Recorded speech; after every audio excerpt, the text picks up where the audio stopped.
Can meal timing fix your weight and electrolyte issues?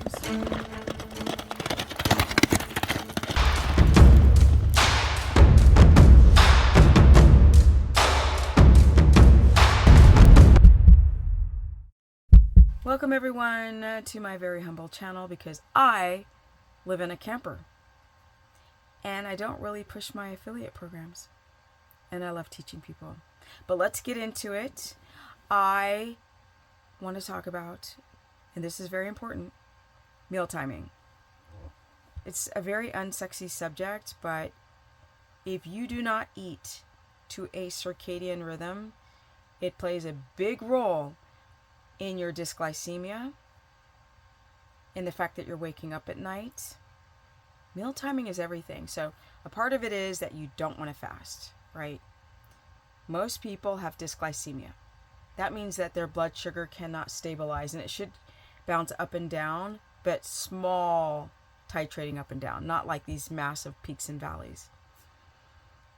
Your body gets used to running on carbs. So when you cut them out and do like a ketogenic diet or a carnivore diet, a lot of people think they're in ketosis because they can test their blood sugar and their body's producing ketones, or they'll urinate on a strip and it turns purple. Those are not signs that you're in ketosis. Ketosis is very clear. You have even energy. Your mental clarity is like, you're on point here, which so many people have brain fog, and they have candida overgrowth, and they have histamine, or they'll have hypoglycemia or dysglycemia. Your gut wall begins to repair because you don't have that fight or flight, energy up, crash affectation. When the energy stabilizes and your sleep is in 4 to 5 REM cycles, now you're releasing growth hormone, you're anabolic at night, your blood sugar can stabilize, because a lot of you become insulin resistant overnight because you don't sleep deep enough. And when you're insulin resistant from not sleeping, the next day your insulin is not going to do its job. It's going to be more resistant than sensitive. And that's why so many people get off readings with their A1C. They'll be like, oh, my A1C is 5.0, but my blood sugar is this and this and this, but my insulin's a little too high. All those numbers have to match up. But the timing of your food, it's not just like how much protein. Everybody's like, protein, protein, protein, protein. Obviously not enough fat. But then the timing of your food and not fasting is very important. Now, they used to say eat like a king and eat dinner like a pauper, where you're like a peasant, where you're not eating that much. Yes and no. But what I feel my ideology is to break up your meals throughout the day. So a snack can literally just be a bite of something.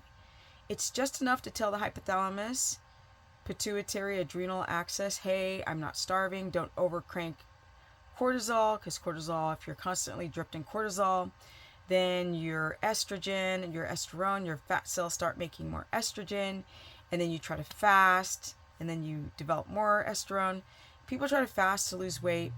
Their body goes more into gluconeogenesis. You're going down that cortisol pathway. By the way, my air conditioning is kicking on, so it's kind of loud.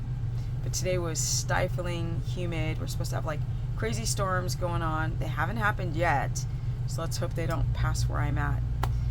But the timing of your food, if you're hypoglycemic, you have to eat every 3 hours. And some people have hypoglycemia so bad on carnivore because now they don't have any more gasoline in the gas tank.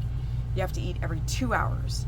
And people keep thinking I'm eating gobs of food. No, it can literally be like an egg yolk with a tablespoon of fat, or 2 ounces, or an ounce, which is 2 tablespoons, and 1 or 2 tablespoons of fat.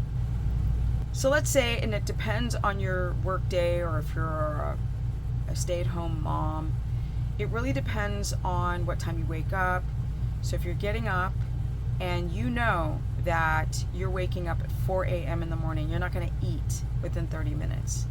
The body is still trying to be in an anabolic state.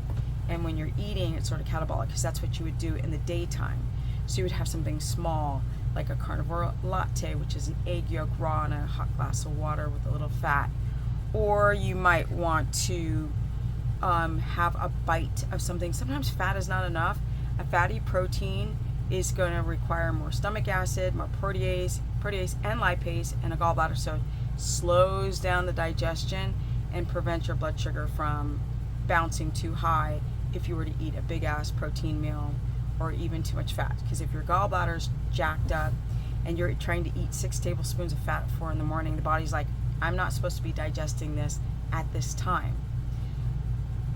What's really weird about the circadian rhythm as well is that people keep thinking if you live in Sweden, and I used to live in Sweden, that it doesn't get dark until 11 o'clock at night in the summer.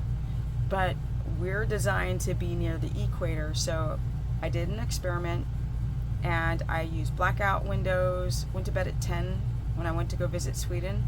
I woke up at 6 because I really wanted to enjoy the day visiting Sweden, and my body was like perfect. If I were to follow a Swedish circadian rhythm, which is not human, right? The sun sets at 11 and starts rising again at 2 o'clock in the morning. So you have this small window of darkness. You can't go through enough 4 to 5 cycles of REM state.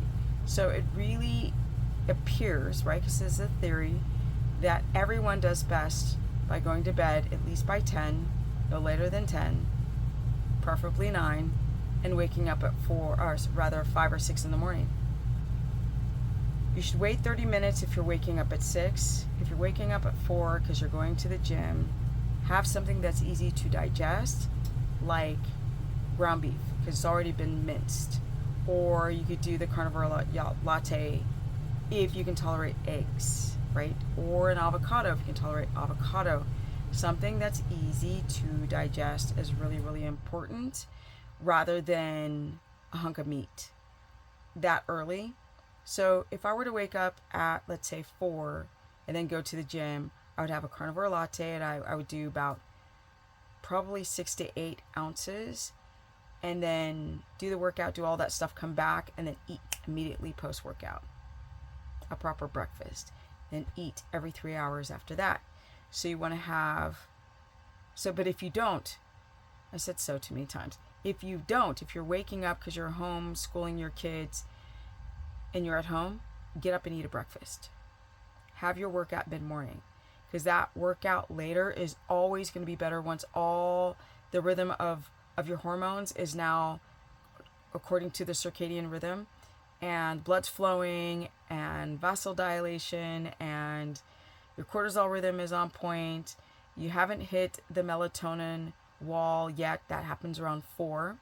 So people are taking their kids to sports, 6 o'clock in the evening, or they're working out at night.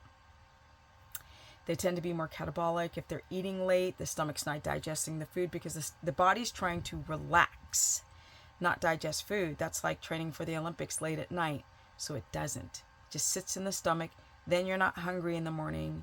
And then you're releasing, you have toxins. Then you're having a histamine response. And when you have a histamine response, it spikes your blood sugar. You can't lose weight. So circadian rhythm, what time you go to bed, how fast you chew your food, and how you deal with stress. It's a bunch of things, but today I wanted to talk about the circadian rhythm and the timing of your food. And it really, really, really is important to actually sit down and be mindful and rest and digest. Don't eat on the go, because big chunks of food that hit that gut wall that's already weak creates a histamine gut busting effect, and that spikes your blood sugar, and you can't get into ketosis, and you're having a hard time losing that belly fat or fixing any of your autoimmunity. So I hope this helps. I'm out because I got to edit this and go to bed at a decent time. It has been a challenging couple of days.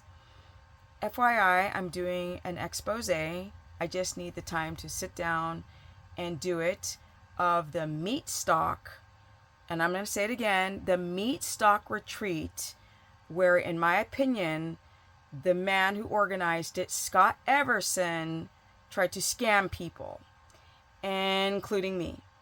So that's a whole story that I'm going to go into, because I got to make sure that I get all my ducks in alignment and show you what I'm talking about and the advertising I was used on and I was used for this guy to make a lot of money.